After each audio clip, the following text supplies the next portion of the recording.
Hello and welcome to another episode or video, depending on whether you are listening or watching. So today's going to be a little different from the usual. So it's kind of a bit of an update and a bit of a what you can expect next, kind of setting the scene as to where things are going with Bracken Outdoors, really. So this is because I'm kind of embarking on a new phase in the business as a whole. So I'm just going to share a little bit of where things are at the moment, and there's going to be a bit of, I'm not a massive fan of the word vulnerability, but where it is. So I realistically that the business as it currently is not quite where I need it to be. And I hope this will be relatable to some of you that may be struggling with forest schools starting up and outdoor businesses and trying to get a business going when all we really want to do is we want to just be outdoors helping people. And then there's this big business aspect of it down the side, and then we go out and we enjoy and we change lives and we do amazing things, and then we come back home and we are adding up the numbers in the spreadsheet and looking at the incoming bills and going, okay, there's a struggle here. Something is a mismatch. Something isn't working. And that's kind of where I'm at now. This has been a busy few months for me. I took a break from my regular scheduled sessions during the summer because summer there's usually a whole lot going on. There's plenty of opportunities to do parts of projects and events and everything, and so my focus was just on that, and then getting the other sessions back in, did a big not back to school drive and all of that, and got things going. Started booking up my sessions, started preparing for events. So we did the Forest School Conference, the Bushcraft PPG, the FEN AGM, all the acronyms. I was at all of them.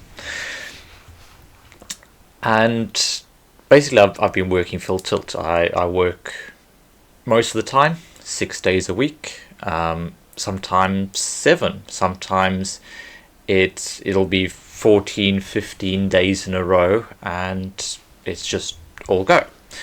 And while I enjoy it, it is tiring, and also when I kind of go through the kind of budgets at the end of that, okay, let's work out profit and loss for the month, and the numbers always quite difficult. So there are a number of components that just aren't pulling their weight. So there's some days that I run sessions that are very successful financially, and they put the business in good standing. I'm able to reinvest more and get more tools and equipment and spend more time on advertising or whatever. And then there's others where it's just not paying its own way. And the recognition that I've had and come to over time is that there will be more things incoming. There will be more challenges over the next couple of years. We're in a period of shift and change, and I'm not personally financially stable enough to weather those. And so the point where I reached was, I'm going to need to make some difficult choices now, otherwise I'm going to have to make more difficult choices in the future. Because you always want to be thinking several months to several years ahead, going, okay, will this be sustainable? If I'm doing good things, I want to be able to carry on doing good things. I don't want to have to go out of business. And I've seen a fair few forest schools and trust schools either going out of business or coming pretty close, where they've been at just operating on the bare minimum and just getting by, and it's not gonna get any better. So there's this overwhelming, okay, things need to change. Things need to change at a structural level, and things need to improve. Now, I'm a massive believer in getting outside help once you've gone as far as you can. So whenever you're trying to create change, the first thing you're looking to do is you're looking to first take responsibility for where you are. Understand that nothing is your fault, but it is your responsibility. So that means that you just go, okay, this is where I am, and I'm going to do what I can to get to where I need to be. But there's a point where you can only go so far, or you can only go so far so fast, because if we're working on our own, if we're just reinventing the wheel every time, we're not going to move ahead as quickly as if we have people who've walked the path before. But that's where the challenge comes in, when it's finding people to give good advice and to provide support. I'm a part of a men's group. I've had business consultations and everything else with a lot of different people, and received a lot of advice, but it's always fallen short in that their understanding of business is really good, but the understanding of outdoor industry, the outdoor education industry in specific, was very low. So they didn't quite understand what the strengths and weaknesses are of an outdoor business, how to succeed, how to manage yourself, because sometimes the answer isn't run more sessions, because we're limited by time, weather, daylight hours, physical energy more often. If it's just Zoom calls with clients, that's a very different ballgame. So the struggle was just finding good quality advice and good quality support for moving forward, for creating a business, because, as I said, it's good to get advice from people who've gone before, but there are very few people who've gone before. I don't know all that many people who are really at the top level, sole income earners, using an outdoor business.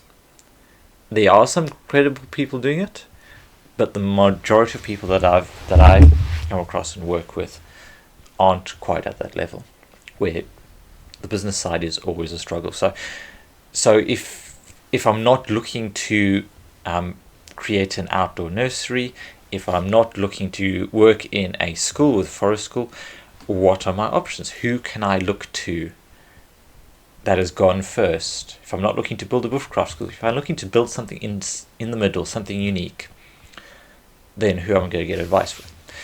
And for me, this kind of all clicked into place when I had my interview, when I interviewed Asa Hardy Brownlee of Forest School Support.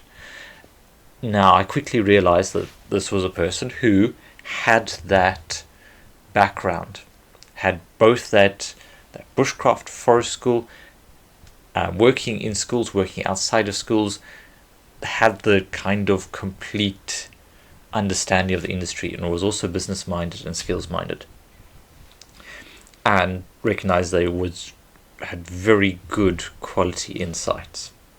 So I approached Asa, and we set up a consultation, and we had a look through where I could go in the business and what I can achieve going forward, and kind of creating the foundations for a 5 to 20 year business, or it could even be a lifetime business. But really, it was looking at what's broken and how can you fix it.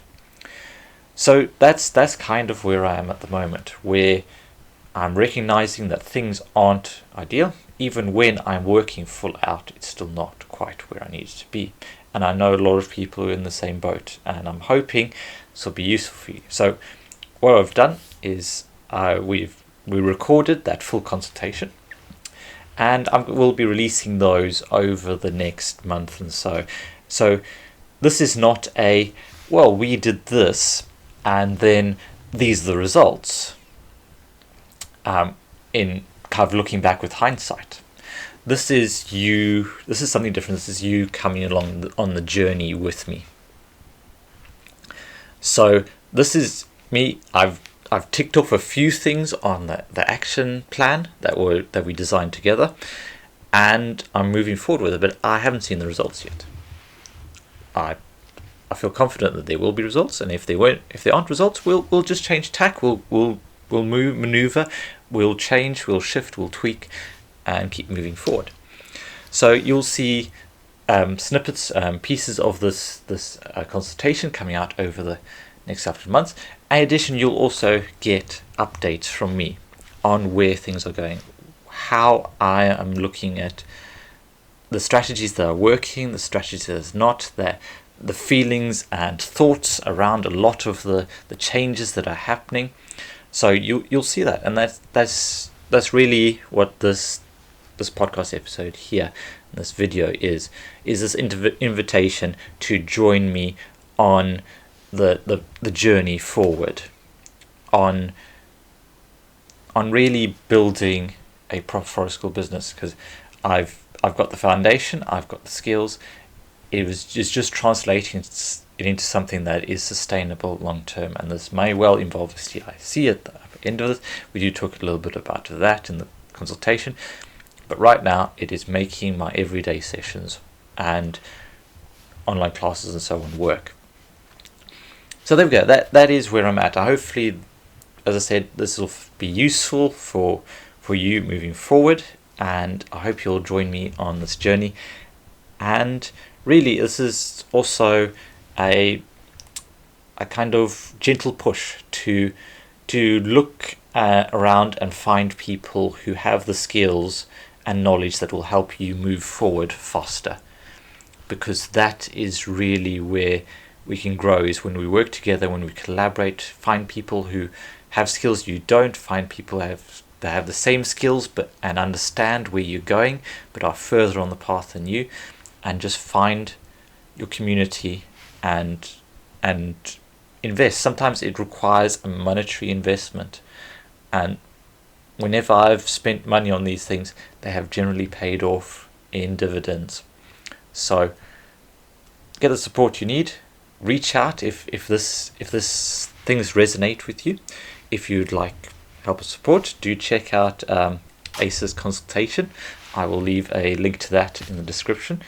And join the very least, join the Forest School Assistance and Support group. It is really helpful, a great place to start getting that support and advice from people who have done things, so you don't have to keep on reinventing the wheel. Okay, I'm going to leave it there. Thank you so much for watching and listening. I hope you will join me on the journey, and I will see you all next time.